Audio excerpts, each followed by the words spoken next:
Good evening. I'm star of stages across this great country, comedian Patrick Kent. And I'm here to deliver a message to you, America, all at once, as a whole. I'm sorry I couldn't be there in person tonight, but as you know, the pandemic is spiking / a hoax by doctors to make money. What does Shirley's husband do again? That doesn't matter. It's election season, and it seems like this election has been historic / stolen. The votes cast have been a high watermark / low watermark in American democracy / a coup d'etat in this country. These past 4 years have been the best / worst 4 years in American recorded history. We made America great again / America has never been worse. The peaceful transition of power is an important tradition / not written in any rule book I've read. And we look forward to / no way in hell are we getting a peaceful transition of power.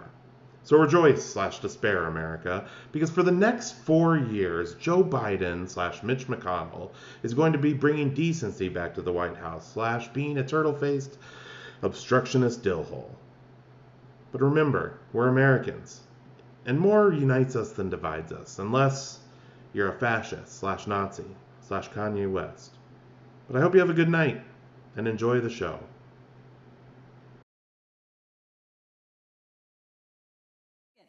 We are recording this video mid-September, so we don't yet know the outcome of the election or whether or not the meteorite is going to hit Earth, but we are believing that the Liberty Theater will still be standing here as it has been for almost 100 years. So, yes. And we do have 4 people in the audience who are clapping along, so you can laugh and clap along at home with them. While you're on the website watching this video, if you're able, we ask that you consider making a donation to help the ongoing expenses of the Liberty Theater. Well, it feels so good to be back here on this stage. The only thing that would make it better would be if you were all in the audience with me, and if we didn't have a global pandemic, and social injustice, and murder hornets, and political upheaval, and fire and smoke. That would make it all a little bit better. I'd like to thank our firefighters for all that they are doing to protect our property and our lives. And how about that Smokey the Bear? That guy will give you the shirt right off his back. Yeah. Or maybe he already did, because he doesn't have a shirt.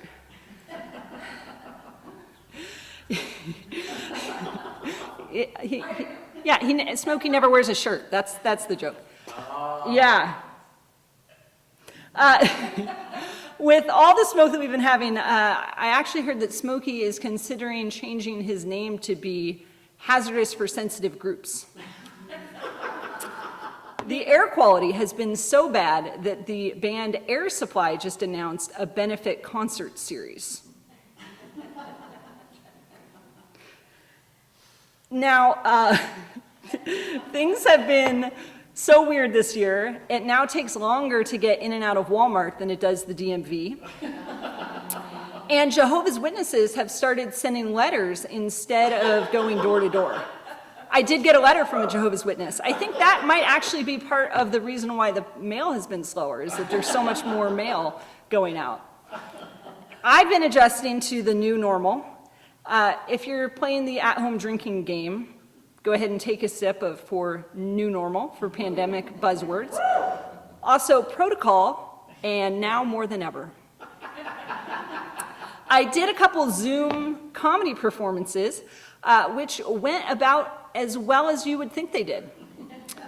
Actual feedback from an audience member was, I didn't understand the joke, but the way you explained it was really funny. So my Zoom comedy career is obviously taking off. I just read that NASA announced that they are going to be removing offensive names from their celestial registry, so they'll no longer be referred to as the Eskimo Nebula or the Siamese Twin Nebula, which I think that makes sense, because people group names should only be used as adjectives to describe actual people groups. But when I first read the headline, I was really nervous that they were changing the name of my favorite planet. But after much outcry from everybody who's ever been a junior higher, Uranus is safe. You can't have Uranus. 2020, you can't have Uranus. Not today. I saw that headline and then I was like, I finally get to make a Uranus joke on the Liberty Theater stage. This might be a good time to announce that this is the last time I will be performing on the stage. Progress continues on the Coos Bay Village project, which is the development of the long derelict stretch of bayfront property. It really started picking up steam once Starbucks signed on as one of the tenants, because you know what they say, it takes a Starbucks to raise a village. Now we can, now we can join the rest of the world in overpaying to have our names mispronounced. I don't know what all the businesses that are going into the Coos Bay Village are, but I'm really hoping that somebody opens a cardboard factory. That way we get the big box store we've all been wanting. Now, you remember in the pandemic, early days of the pandemic, there was the toilet paper shortage. But I wasn't worried about it because I have a bidet. Or as I like to say, it's okay, I have a bidet. Now, before you think I'm a one percenter and part of the bourgeoisie, which obviously I'm not because I don't even know how to say that word, it's just a basic one. They make much fancier ones that make noise and have toilet seat warmers. I personally don't understand toilet seat warmers. There is no comfort or serenity sitting on a warm toilet seat. Like as soon as I sit down, I'm just thinking about who was on it before me and how long they were there. Besides, I don't need a toilet seat warmer. I have a husband. Or maybe I'm the toilet seat warmer for him. I don't know. I am a mother of 3, wife of 1. And when I'm not telling jokes on a stage, I run a not-for-profit. That's what I call my family of 5. The IRS doesn't agree, but whatever. As a family, we spent a lot of time together during the pandemic, but one of the things that I found really challenging was that it was really hard to make decisions during quarantine because nobody was wearing the pants in this family. I did try to use the time wisely. I was talking to my therapist about my past, my life coach about my future. Now I just need to talk to Santa about my present.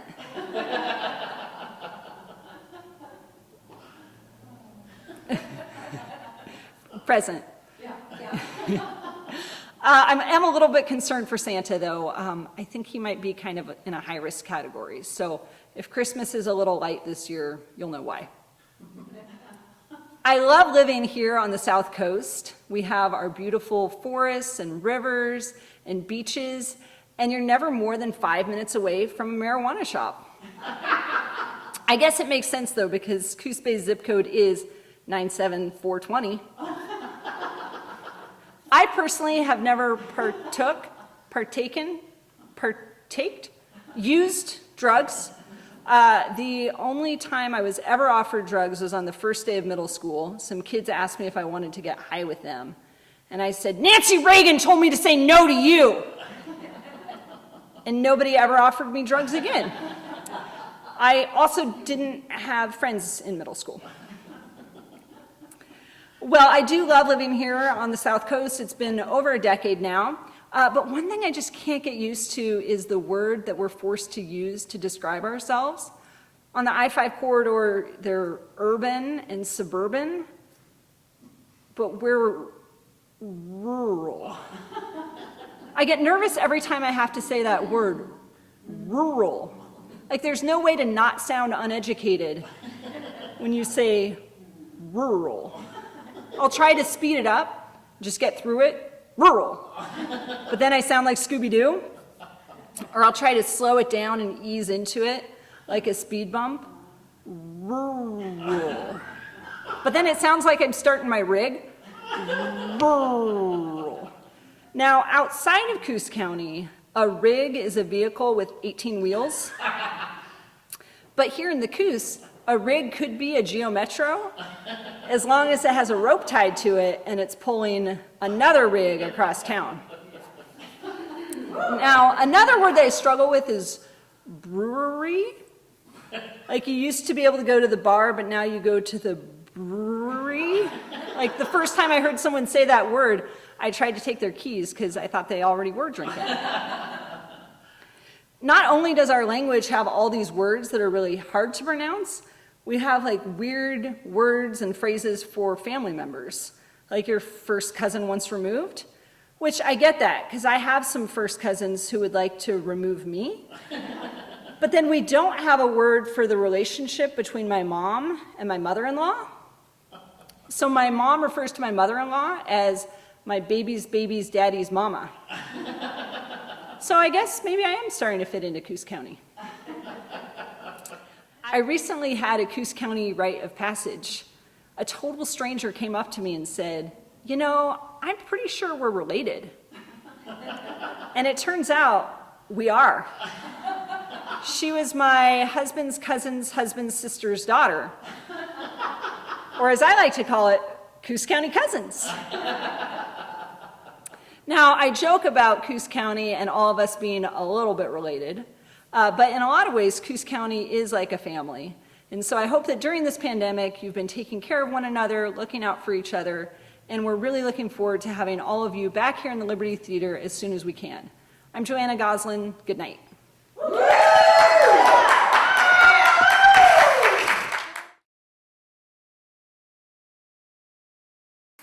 Hi, my name is Tom, coming to you from Michigan, the great frozen north.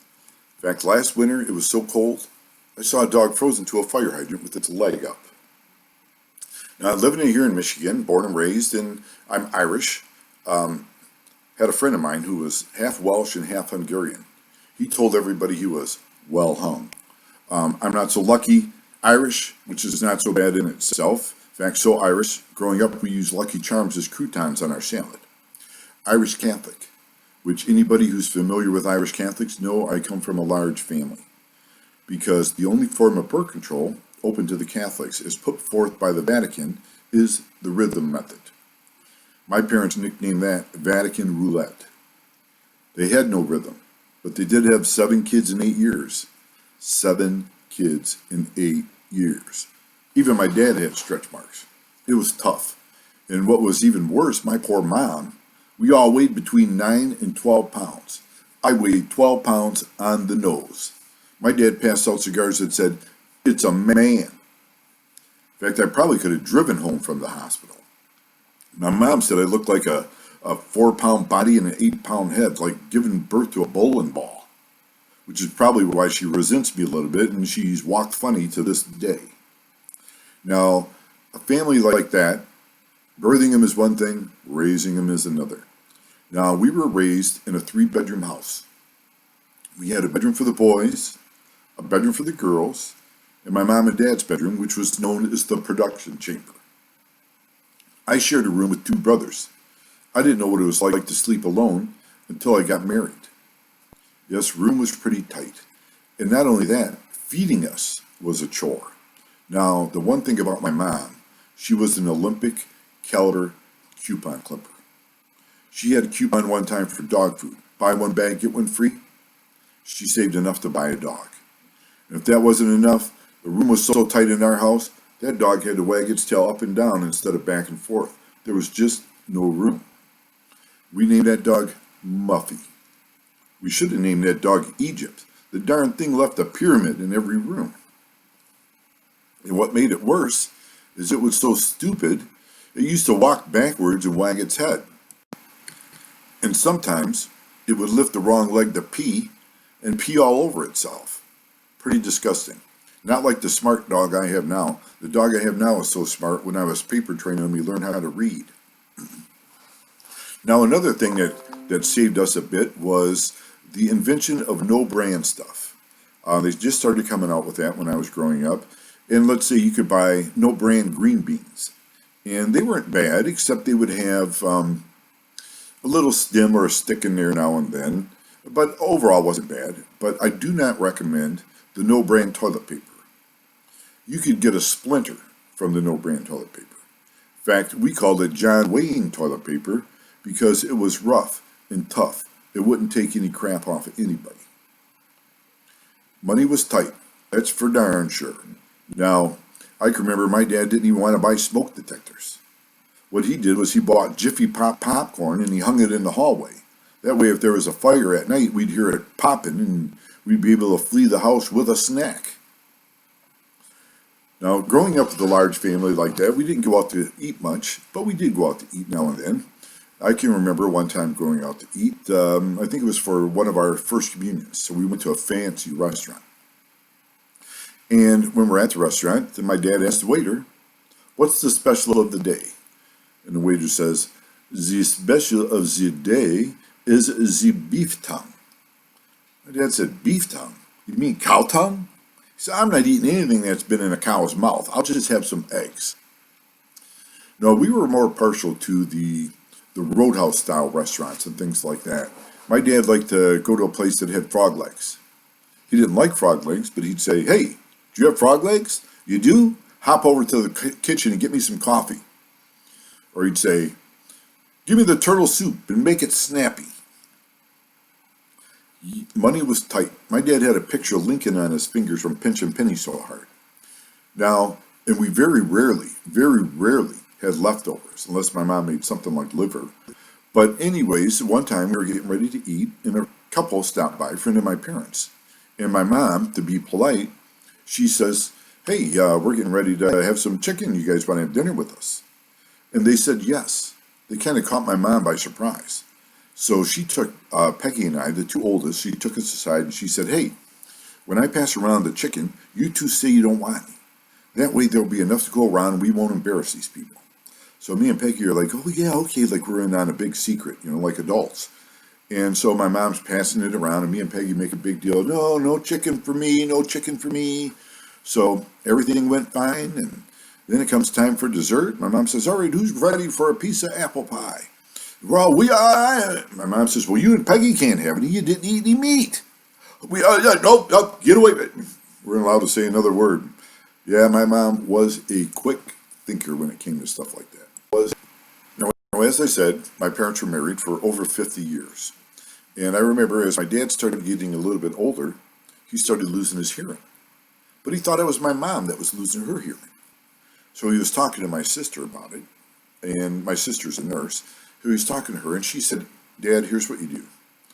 Wait till she's not looking. And then you say something to her. And if she doesn't respond, you get a little closer and you repeat it and a little closer until, we'll see how close you have to get before she hears you."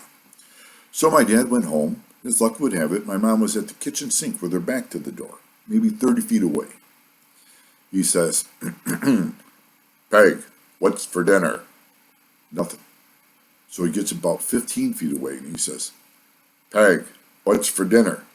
Nothing. Now he's getting worried. He gets right up behind her and he says, "Peg, what's for dinner?"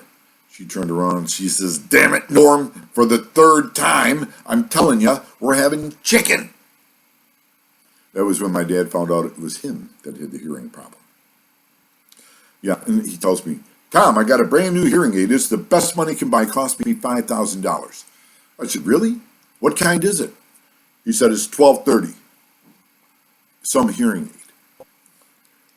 Now, I moved out of my parents' house at a fairly young age. I mean, it was crowded, and I had a good job working at, I don't like to mention it by name due to restraining order, but let's just say it rhymes with Chrysler. So I started there at an early age. I had a few jobs before that. Had a job at a calendar factory, but I got fired for taking a day off. And other places like that. Worked at a muffler place, but it was too exhausting. I thought about being an optometrist, but I was afraid to make a spectacle of myself. My dad recommended I become a proctologist. He said it would cure me of nail biting. Well, that didn't work out because I had bad depth perception. So I got a job at Chrysler, starting out on the assembly line and going to college. I worked my way up and I ended up at a very good position in finance. But as I was leaving the company, the vice president of finance called me into his office and he said, "Tom, thank you for all your contributions over the years, all the money you saved the company, all the hard work. But I want to remind you, in light of the fact that you're privy to so many of the company's secrets, I want to remind you of your vow of confidentiality.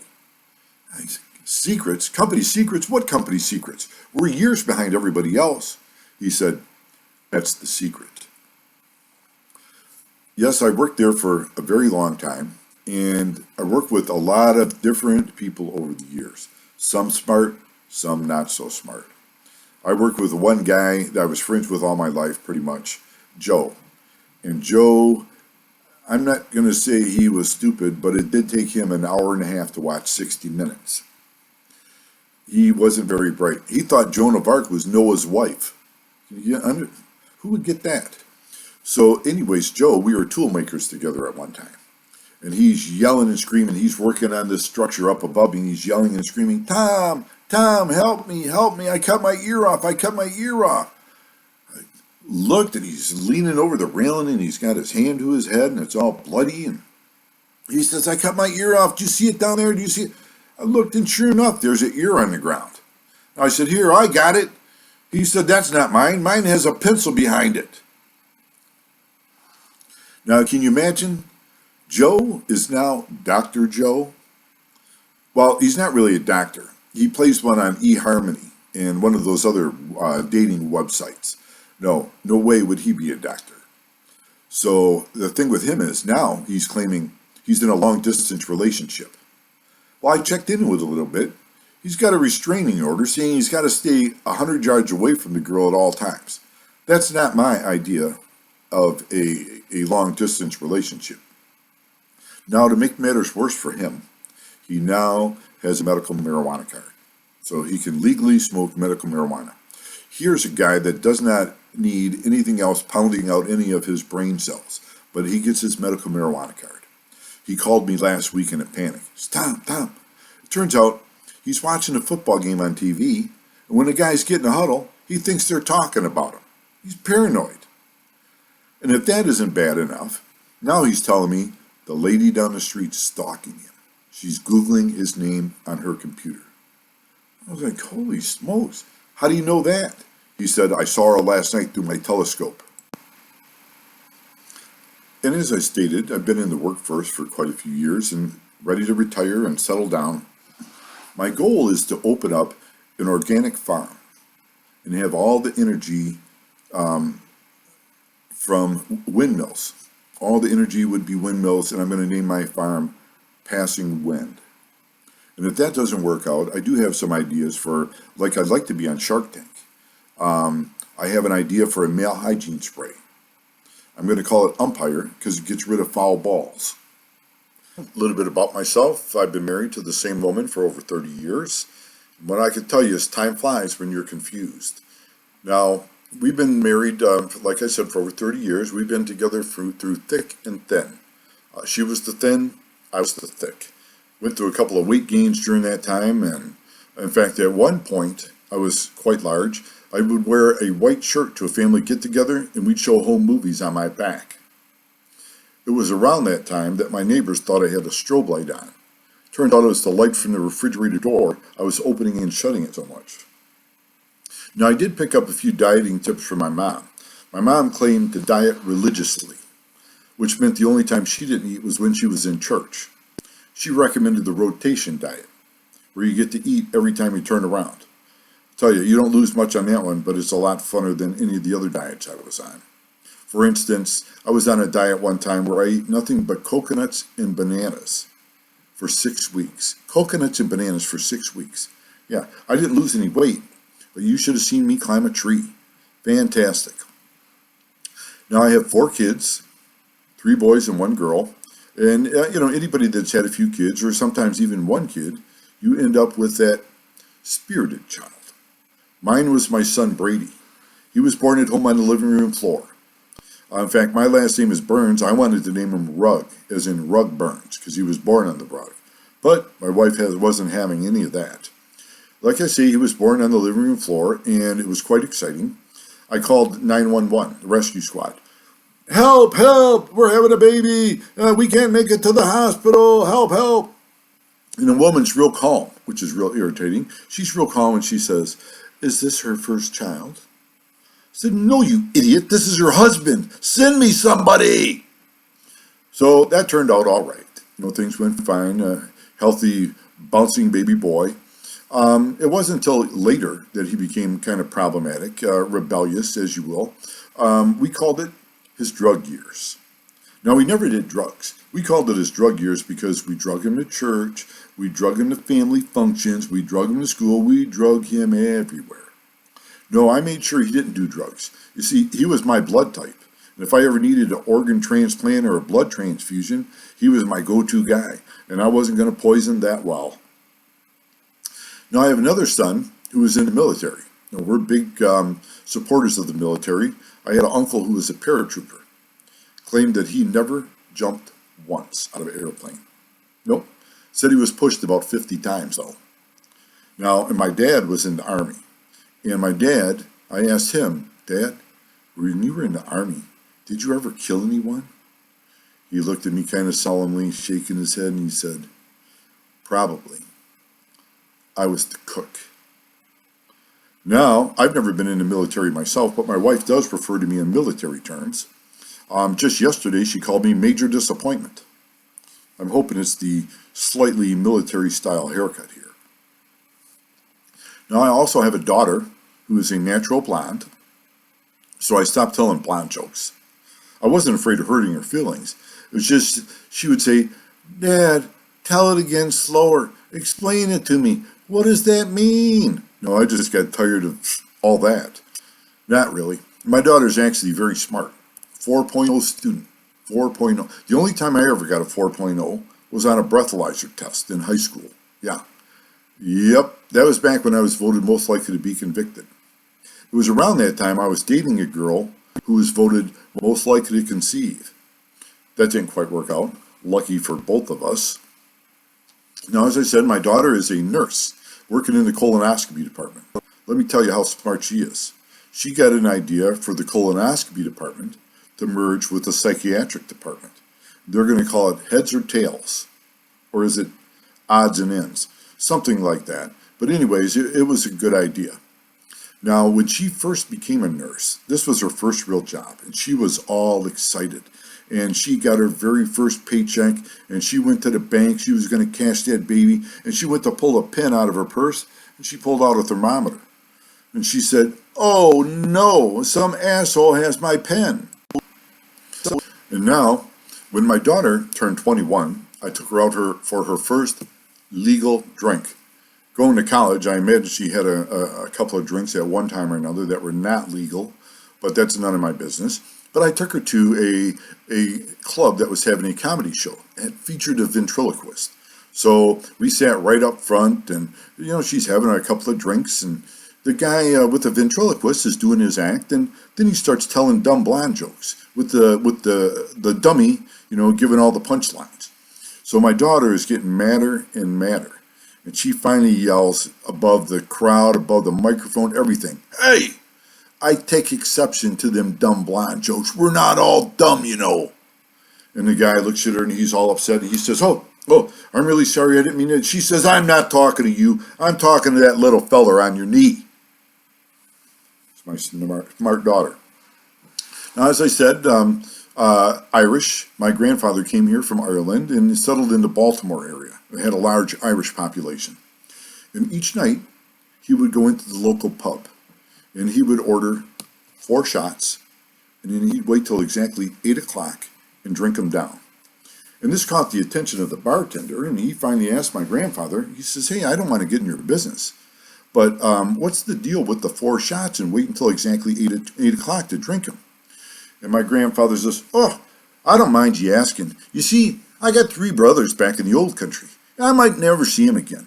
But about this time, every evening, they're coming in from the fields, and they're going to the pub, and they're having a drink. And they have 1 drink for each of them, and then they have a drink for me. So I have 1 drink for each of me 3 brothers, and 1 for myself." And the bartender's pretty impressed because, that's something that he can understand. Family and tradition, things like that. So he bought my grandfather around.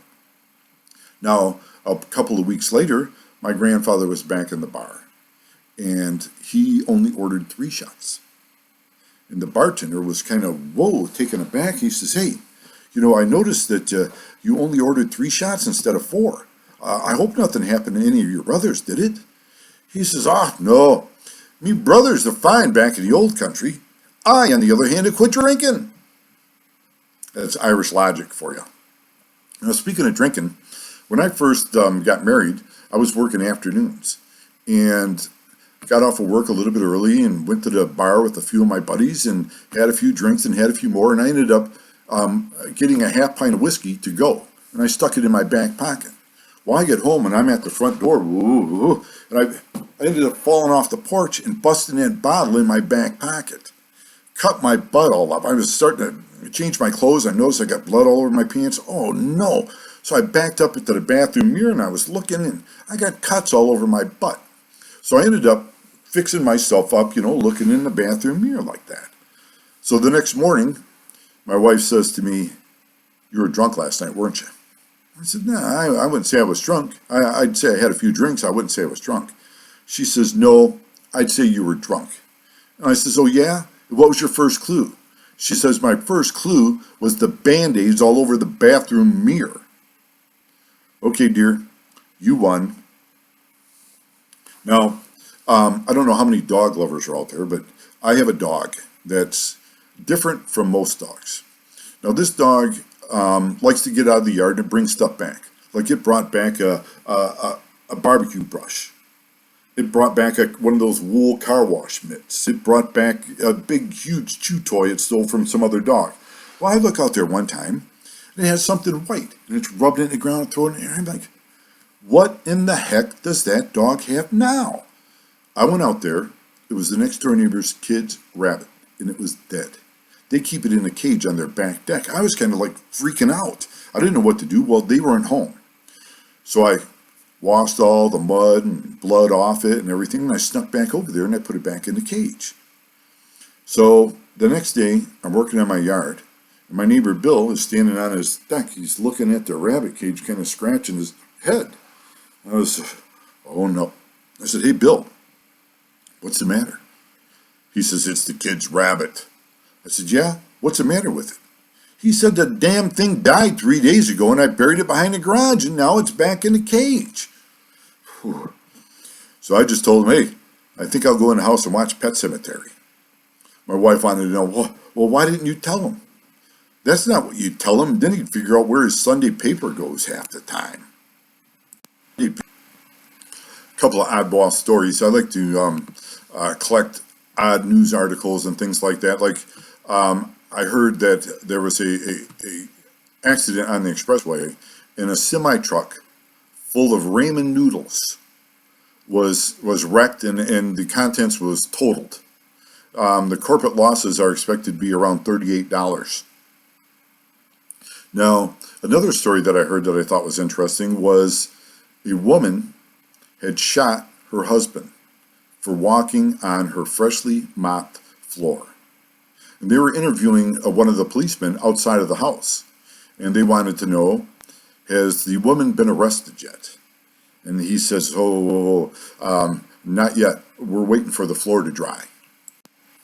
Now, when I first got married, I had a job at a watch factory where I stood around all day making faces. It's not as fun as you might think. But it was a tiring job, and I worked 6 and 7 days a week. Now, my wife, I went home on Saturday, and she was cutting the lawn. So I grabbed a beer, and I sat down on the porch to relax. The old busybody from across the street came over, and she said, "Look, I've been watching your wife all day long. She's been trimming the bushes, she's been pulling the weeds, she's been raking, and now she's cutting the lawn while you're sitting there drinking a beer. You should be hung." And I said, "I am hung. That's why she's cutting the lawn." Now, I have 4 kids, and there's a few interesting things that happened when they were younger. Now, my son, when he was maybe 9 years old, we were out walking one evening, and we saw 2 dogs that were going at it. And he looked and he said, Dad, what are those 2 dogs doing?" Well, I wanted to tell him, the one dog's sick and the other one's pushing him to the hospital. But I thought, no, I'll tell him the truth. He's 9 years old. I said, "Son, they're making puppies." He looked at me kind of funny. He's, "Okay." And I was like, wow, I really dodged the bullet there. Well, then, a couple of nights later, he busted into my wife's room in the middle of the night. When we happened to be getting frisky, he made so much noise he almost woke her up. But anyway, she says, Dad, what are you and Mom doing? I wanted to tell him, well, your mom's low on air and I'm trying to pump her back up. I thought, no. Like I thought before, he's old enough now. I says, we're trying to make you a little brother or a little sister. He said, really? Flip Mom over. I'd rather have a puppy. Now, another interesting thing that happened was when my daughter was about the same age. I had brought a convertible home from work. I work for a car company. Brought this convertible home and we were having a good time driving around with the top down and she was doing the parade wave. And so then we're driving behind another convertible. It's a man and a woman. And they're fighting and yelling and screaming at each other. We can hear every word because they have their top down also. And it turns out he's been cheating on her. And she is furious. All of a sudden, we can hear everything. All of a sudden, she reaches over and she cuts his dick off and she throws it out of the convertible and it lands right on the windshield in front of my daughter. My daughter kind of looked like that, looked at me, looked back. I hurried up and I turned the windshield wiper on and knocked it off. And she looked at me one more time and she said, Dad, what was that? I said, well, that was a bug. She said, a bug? Boy, it sure had a big dick, didn't it? Now, like I said, I've been married for quite a while, and I got to admit, I'm getting pretty good at sex. I got it down to under a minute. I asked my wife one time, hey, honey, do you ever imagine anybody else when we're, fooling around? She said, are you kidding? There's not enough time. In fact, I even went and got one of them, special mirrors on the ceiling in the bedroom. Right in the corner it says, objects in mirror may appear larger than they actually are. Yeah, thanks, buddy. Now, after I'd been married a couple of years, I went to this seminar. It was all about men and sexuality and stuff like that, get in touch with your feelings. And anyways, the speaker wanted to know, by applause, how many men in the audience have sex on the average of once a day. And there were, quite a few people clapping, yay, once a week. Still quite a few, but not as many. How about once a month? A few guys out there. They wanted to know how many men in the audience have sex on the average of once a year. There was one guy in the back. Me, that's me, yeah, I'm the guy, yeah. And the speaker said, you mean to tell me that you only have sex on the average of once a year? Yeah, I'm the guy, that's me, yeah. He said, well, you seem pretty happy about it. He said, tonight's the night, yay! Well, enough of the sordid family history. I have a couple of jokes I can tell. Now, one time this couple gets married and they're on their honeymoon and he starts taking off his clothes and she says to him, honey, what happened to your feet?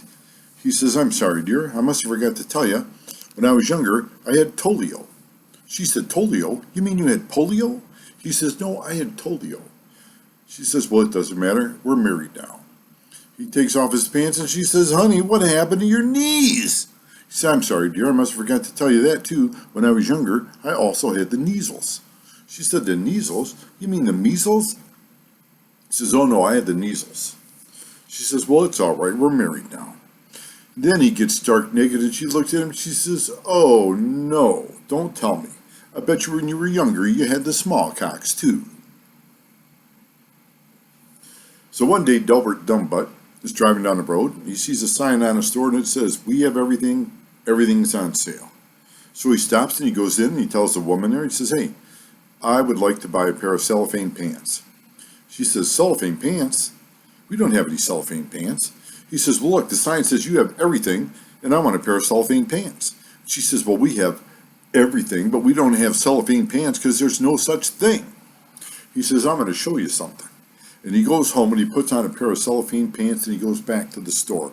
He tells the woman, see, cellophane pants. Now what do you think? She said, wow, when you first told me that, I thought you were crazy. Now I see you're nuts. So this lady goes to the doctor. And while she's getting taken care of and stuff afterwards, she says to the doctor, she says, you know, my husband has really bad dandruff. Is there anything I could do for him? The doctor says, yeah, try giving him Head and Shoulders. She looks and she says, how do I give him shoulders? Now the same woman goes to the doctor and he prescribes hormone pills for her. Now you know how to make a hormone? Don't pay her. Anyways, he prescribes hormone pills for her. And a couple days later, she calls him back and she says, hey doc, about them hormone pills you gave me. He says, oh, don't worry. If it's about your voice, it'll return to normal in a couple of weeks. Just keep taking the pills. And he says, it's not my voice I'm worried about. You see, I got hair growing on my chest. He says, well, that's not normal. How far does it go down? She says, all the way to my balls. Similar story with a doctor. This guy goes in, and he's got a really deep voice, and he says, hey, doc, you got to do something about my voice. I can't take it anymore. I've been being made fun of my whole life. People call me foghorn leghorn and different things like that. I just can't take it anymore. So the doctor gives him a complete inspection, a complete physical, and he says, wow, that's really weird. It turns out that the size of your penis is so large that it's pulling down on your vocal cords and causing your voice to be that deep. And the guy says, well, doc, is there anything you could do about it? I'm tired of being like this. I'm tired of people making fun of me. Can't you do something about it? He says, yeah, I can, remove a couple of inches of your penis if that'll help. Oh, yeah, doc. Oh, yeah, let's do it. Let's do it.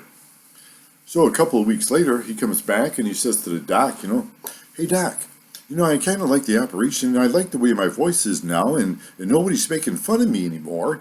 But my wife, she kind of liked me the way I was before. Is there any way to reverse the operation? And the doctor says, hey, no, a deal's a deal. So there's a couple, been married for 10 years or so, and they got an anniversary coming up. She's trying to think, what should I get him? What should I get him? And she says, I know. She goes to a tattoo parlor.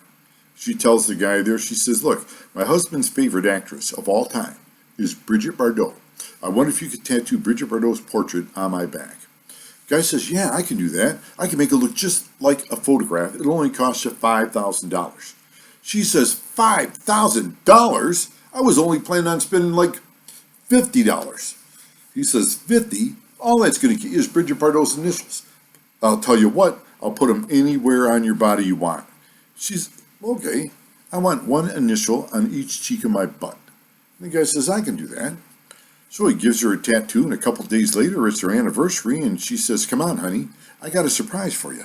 What do you think of this? And she hikes up her nightgown, and she bends over, and he says, what do I think? Who in the heck is Bob? Now, there's a guy who's engaged to a girl named Wendy.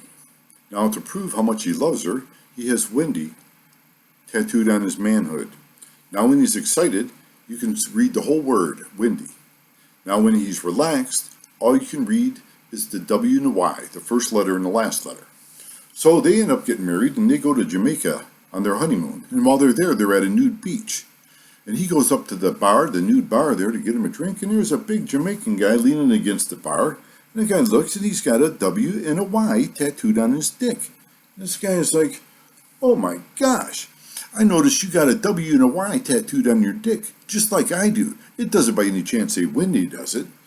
And the guy says, oh no, man. Let's say welcome to Jamaica. Have a nice day. Now there's this one guy, and he gets a brand new pair of patent leather dancing shoes, and they are so shiny they reflect up. Man, this guy, he goes out dancing that Friday night, and as he's dancing, he sticks his foot out, and he'll tell a woman, hey, that's some pretty pink underwear you have on, isn't it? Or that's some sexy yellow underwear. And these girls are all embarrassed. They don't know how he can figure this out. And one of the girls, they're talking during an intermission, and she says, I haven't danced with him yet, but watch this. And she takes off her underwear, and she puts it in her purse, and she goes and she asks the guy to dance. So as they're dancing, he sticks his foot out, and he goes, ooh. And they're dancing some more, and he sticks his foot out again, and he's like, geez. She says, well, aren't you going to tell me what color of underwear I have on? And he's like, she says, yeah, you see, I fooled you. I'm not wearing any underwear. He says, boy, that's a relief. I thought I had a split in my new shoes. So there's a gentleman, he's about 55 years old, and he gets a facelift. And man, he cannot believe how young he looks. So he's walking down the street and he stops at a magazine stand. He says to the guy there, hey, how old do you think I am? The guy looks at him and says, well, I'd say about 35, 36, something like that. He says, I am 55 years old. 55, can you believe it? The guy says, man, you look great. He says, yeah, thanks. So he leaves the magazine stand, he walks down the street, and he goes to McDonald's. He's waiting in line, he finally gets up to get his food, and he says to the girl behind the counter, hey, how old do you think I am? She says, I don't know, I'd say 33 or 34 at least. He says, I am 55 years old. 55, can you believe it? She says, man, you look great. He says, yeah, thanks. So he finishes eating his food, and he's walking down the street, and there's an old lady at a bus stop. He goes up to her and he says, hey, how old do you think I am? She says, well, I'll tell you, Sonny, I'm 85 years old, and my eyesight isn't what it used to be. But when I was a young woman, and I bet you I could still do it today, I could stick my hands in a guy's pants, play with him for a couple of minutes, and tell his exact age. And the guy says, what? He looks around, there's nobody around. He says, here, try it. So she sticks her hands down his pants and she plays with him for a couple of minutes. She looks at him and she says, you're 55 years old. He says, that's amazing. How did you know? She says, well, I was behind you in line at McDonald's. So this couple meet at a bar. He's like this big, heavy weightlifting guy, and she's just a normal-sized woman. Well, they go back to his place after leaving the bar, and he takes his shirt off and he says, 16 inches of dynamite, 16 inches of dynamite. And he flexes his chest and he says, 50 inches of dynamite, 50 inches of dynamite. And she's just looking at him, taking it all in. He takes his pants down, he's flexing his thighs, and he says, 20 inches of dynamite, 20 inches of dynamite. Then all of a sudden he gets stark naked, and she screams and runs out the door. So he hurries up and he puts his pants on, and he goes chasing after her. He says, hey, what's the matter, what's the matter? She says, I didn't want to be around all that dynamite when I saw what a short fuse you had. So another couple, they meet at a bar, and they happen to go out in the parking lot, and they're getting it on in his car. And when they're done, he says, wow, if I'd have known you're a virgin, I'd have taken more time. She said, heck, if I'd have known you had more time, I'd have taken off my pantyhose.